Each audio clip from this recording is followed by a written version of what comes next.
আসসালামু আলাইকুম ওয়া রাহমাতুল্লাহি ওয়া বারাকাতুহু। আউযু বিল্লাহি মিনাশ শাইতানির রাজীম। বিসমিল্লাহির রাহমানির রাহিম। ইয়া আইয়ুহাল্লাযীনা আমানু হাল আদুল্লুকুম আলা তিজারাতিন تنجيكم من عذاب أليم تؤمنون بالله ورسوله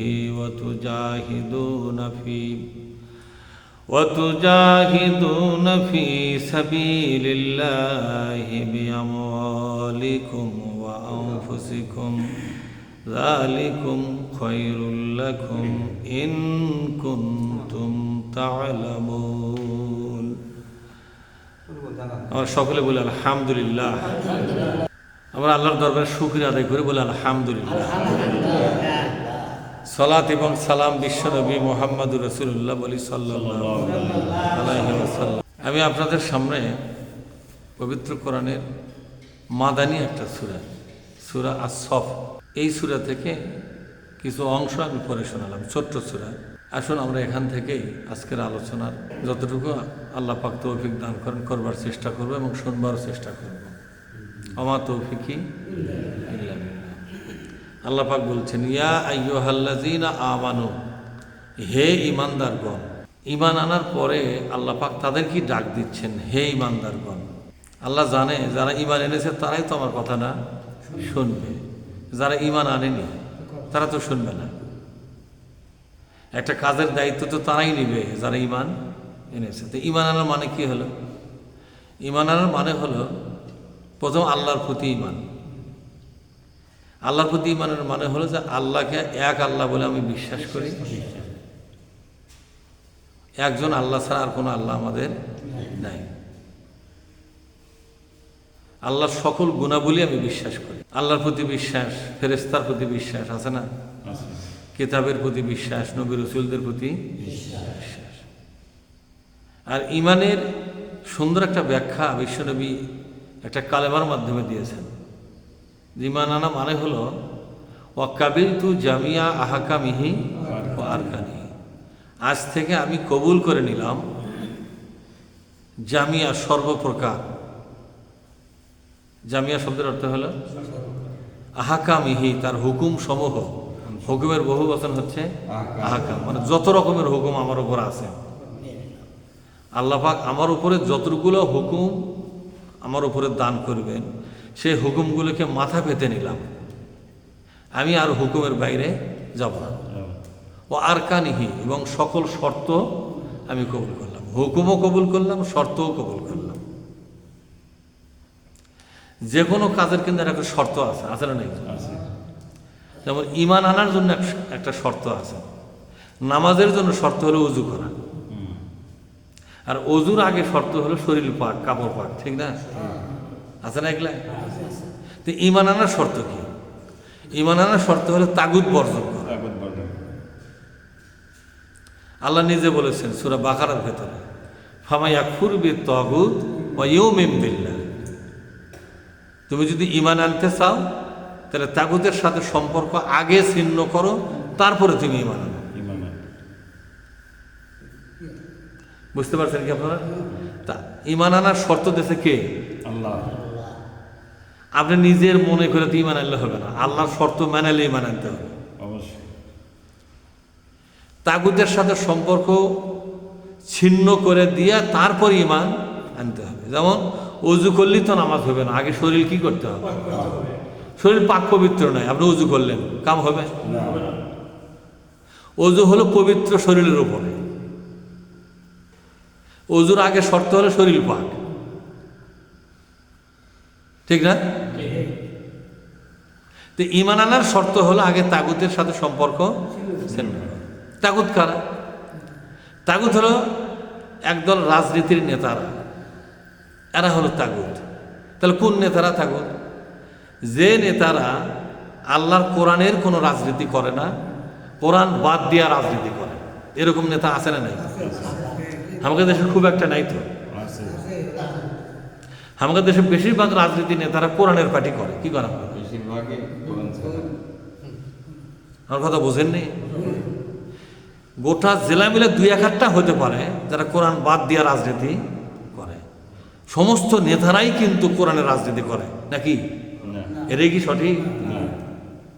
আমি কি আপনাদের বুঝাতে পারতেছি? তাহলে আল্লাহ পাক বলছেন তুমি যদি ঈমান আনতে চাও তাহলে আগে তাগুতের সাথে সম্পর্ক কি করো? তো তাগুত কারা? ওই রাজনীতির নেতারা, যে রাজনীতির নেতারা কোরআনের রাজনীতি করে না অথচ রাজনীতির মধ্যেই আছে, এরকম নেতাদেরকে আপনার মনের থেকে কি করতে হবে? চিরকালের জন্য বাদ দিতে হবে, কিছুদিনের জন্য নয়। কিছুদিনের জন্য না, চিরকালের জন্য। এটা ঈমানের শর্ত। ঈমানের শর্ত পূরণ না করলে ওই ঈমানটা বাতিল বলে গণ্য হবে। আর ঈমানই যদি বাতিল হয়ে যায়, আমরা ঈমানের ওপরে থাকে আমল। ঈমান হলো আমলের ভিত্তি। বলেন ঈমান হলো আমলের কি ভিত্তি? যে বিল্ডিং এর ভিত্তি উষ্ঠে চলে যায় তার সেই বিল্ডিং থাকবে?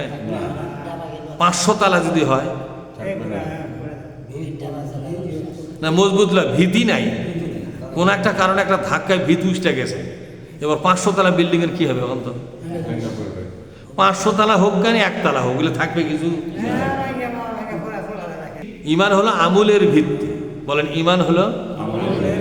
আমি আপনাদেরকে কথা বলে নিচ্ছি, কি মন খারাপ করতেছে? কথা বলার মধ্যে কিন্তু অংশগ্রহণ করা হয়,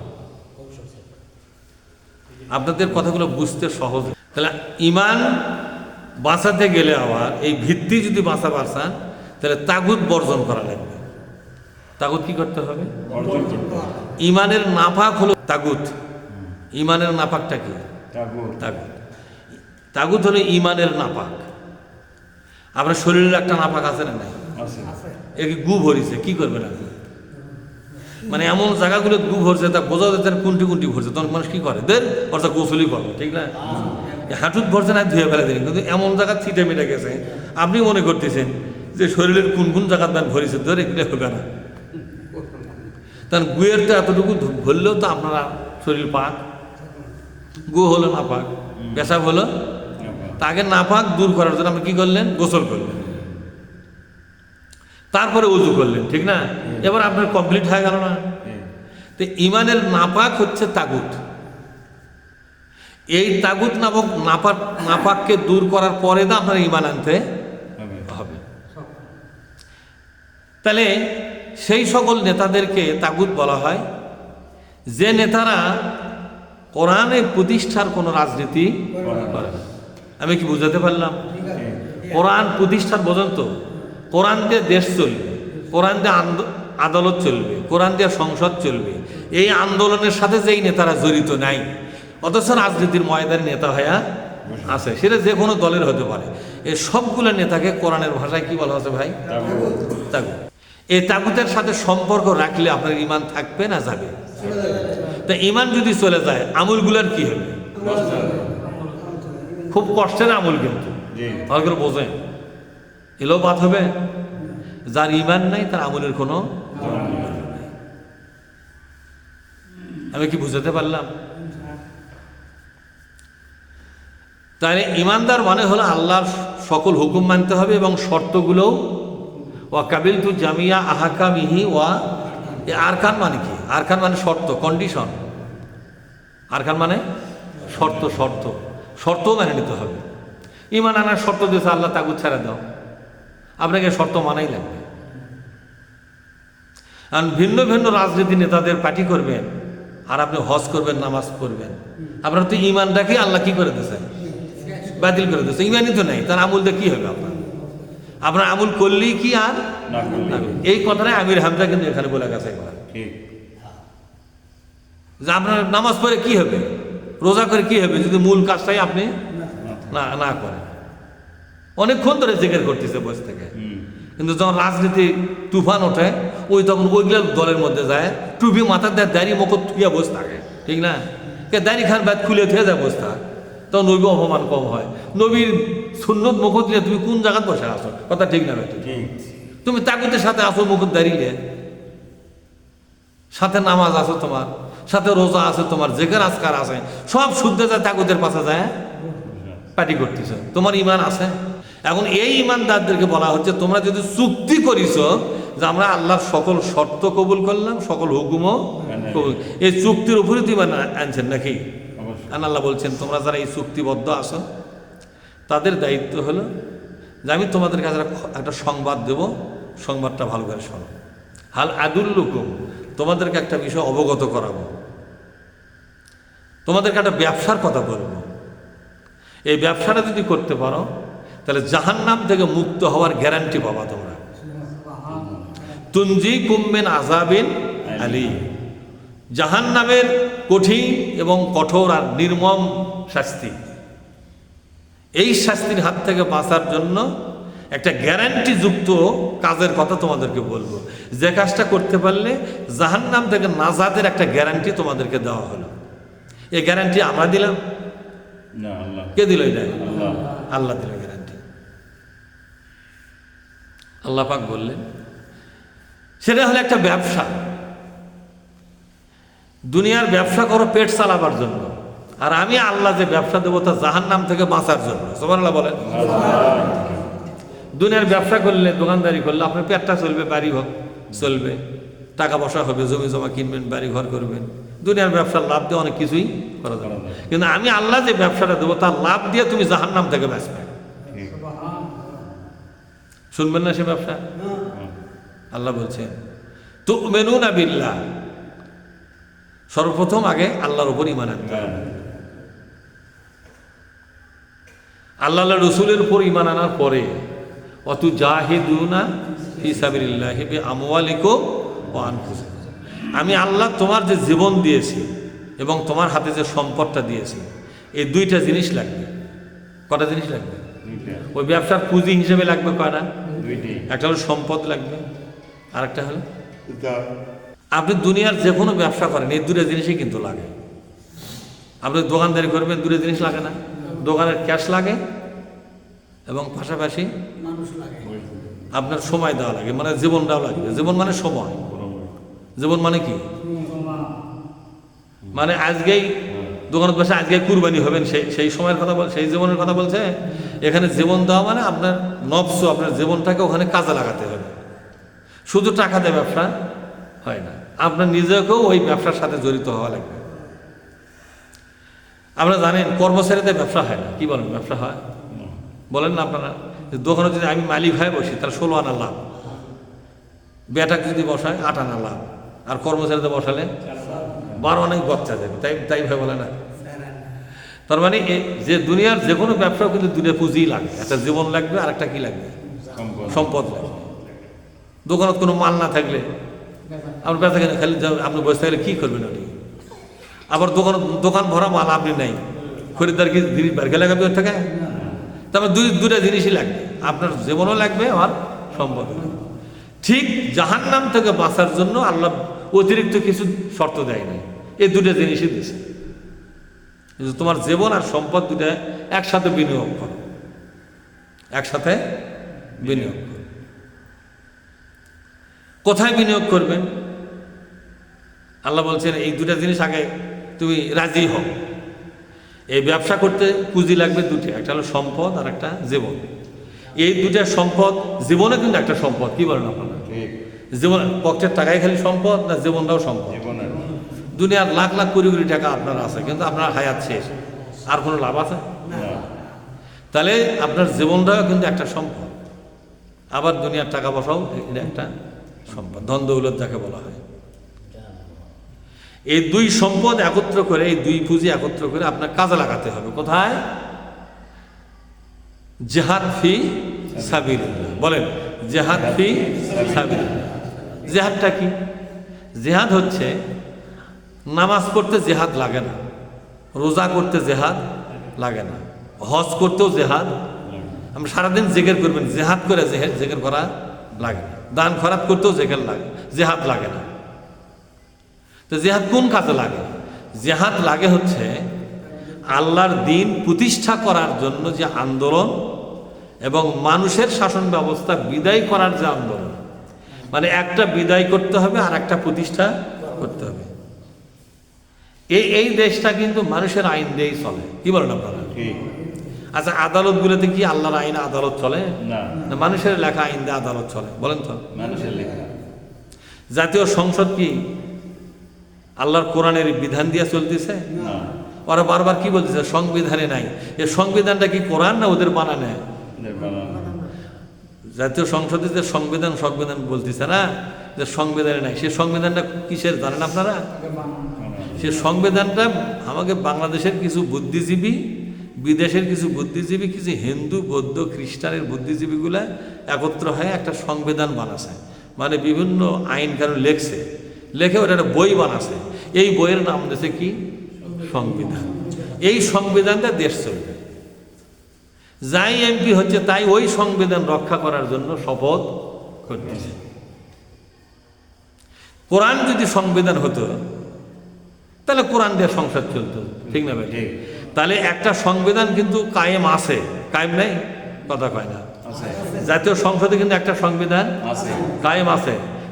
কোরআন কি তারই উপর জায়গায় থবে না ওটা ফেলে দেয়? এটা দুই সংবিধান একই সাথে চলে না। আর কথা বোঝেননি? এক মহিলার জায়গায় দুই স্বামী চলবে না, চলবে? একই সংসদে দুইটা সংবিধান চলবে? বোঝেন না ওর কথা? আদালতে যে আইনের বইগুলো আছে ওই বইগুলো কি কোরআন? তাহলে নিশ্চয়ই মানুষের বানায় না বই ওগুলা। এখন কোরআন নিয়ে যাও, কেউ ওর মধ্যে সেট করবেন না, ওটা বাদ দিয়ে সেট করা লাগবে। একই আদালতে দুই বিধান চলবে? তাহলে একটা বিদায় করতে হবে আর একটা প্রতিষ্ঠা করতে হবে। কি বিদায় করবেন বলেন তো? ওই মানুষের বানানোর বিধানগুলো বিদায় করবেন আর কোরআনের বিধানগুলো আপনি সেখানে চালু করবেন। দুইটা জিনিস, দুটোই সম্পদ। এটা হলো আমাদের অর্থ সম্পদ, একটা সম্পদ, জীবনটাও কিন্তু একটা সম্পদ। তাহলে আমাদের এই জীবন আর সম্পদটা কোন কাজে লাগাতে হবে? যে মানুষের তৈরি করা সকল বিধানকে বিদায় করতে হবে, আল্লাহর কোরআনের বিধানকে ওখানে চালু করতে হবে। এই লক্ষ্যে যে আন্দোলন, এই আন্দোলনকে বলা হয় জিহাদ ফি সাবিলিল্লাহ। এই আন্দোলন যদি কোনো মুসলমান হওয়ার পরে না করে, আল্লাহ রসুল বলছেন যে মাম্মাতা ওয়ালাম ইয়াকজু ওয়ালাম ইউহাদ্দিস ফামাতা আলা শুবাতিন মিনান নিফাক।